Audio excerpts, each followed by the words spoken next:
সর্বনাশ, এটা তো সেই মেয়ে যাকে কয়েকদিন আগে দেখতে গিয়েছিলাম। অতিরিক্ত বড়লোক আর অসামান্য রূপের কারণে বাতিল করেছি। হাওয়াতে ঘরের ছেলে আমি, ঘটক ভুল করে নিয়ে গিয়েছিল। বাপরে বাপ, জোর বাঁচা বেঁচেছি। কিন্তু মেয়েটা এত সকালে যাচ্ছে কোথায়? কেমন যেন অবিন্যস্ত দেখাচ্ছে ওকে, অস্বাভাবিক লাগছে। বেছে বেছে ট্রেনের এমন জায়গায় এসে বসেছিল একেবারে মেয়েটির মুখোমুখি। সেই মুহূর্তে উঠানো গেল না, কারণ চোখাচোখি হইবে, সেটা হবে ভারী লজ্জাজনক ব্যাপার।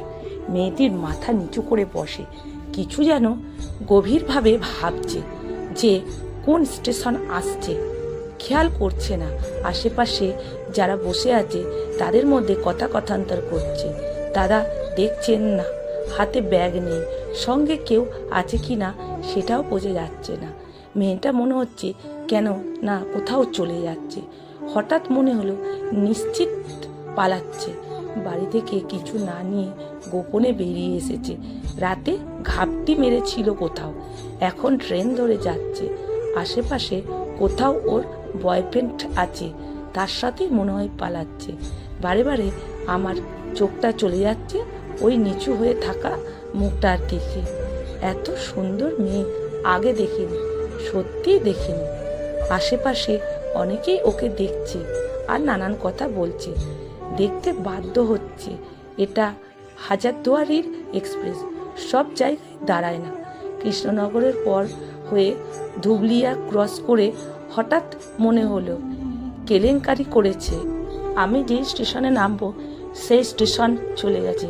আমার নামার কথা তো কৃষ্ণনগর, আমি যাচ্ছি কোথায়? এরপর সেই বেথুয়া হয়ে গেল। আজকের মতো অফিস নট যাওয়া হলো না। বেথুয়া স্টেশন ঢোকার আগে হঠাৎ মেয়েটি চোখ তুলে চাইল। ওর নাম তৃষা। তখন জিজ্ঞেস করে জেনেছিলাম। ও আমাকে দেখতে পেয়ে একেবারে খুশি হলো না, আরও মনমরা হয়ে গেল। মুখটা অন্যদিকে ঘুরিয়ে নিল। যেদিন দেখতে গিয়েছিলাম সেদিন তো আমাকে দেখে এমনই ছিল না। কি সুন্দর হাসছিল, কটকট করে কথা বলছিল, একেবারে ছোট্ট বাচ্চাদের মতো। আমার খুব ভালো লাগছিল।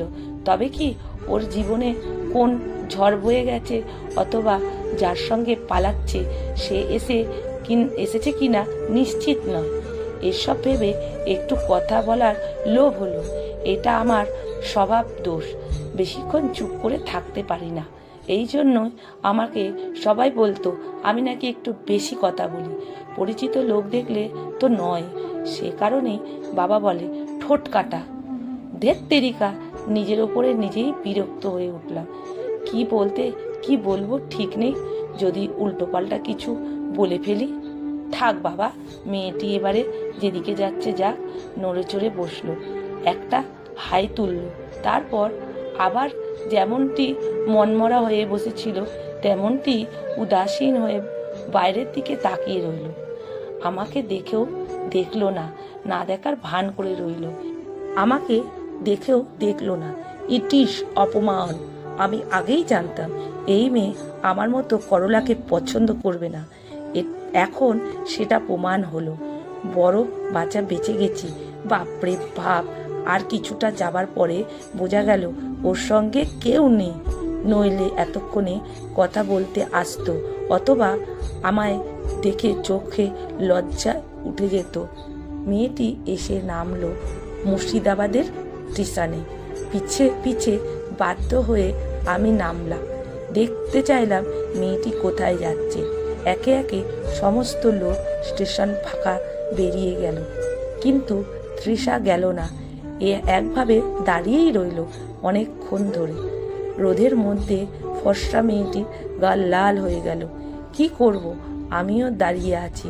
একটু দূরে লক্ষ্য রাখছিলাম, নিশ্চিত কিছু সমস্যা আছে। বোঝাই যাচ্ছে সঙ্গে কেউ নেই, ইভেন ব্যাগ পর্যন্ত না। সম্ভবত মোবাইলও নেই, নইলে এতটা পথ আসলো একবারের জন্য হলেও বের করে কারোর সাথে না কারোর সাথে কথা বলতো। হঠাৎ দেখি ধীরে ধীরে আমার দিকে আসছে।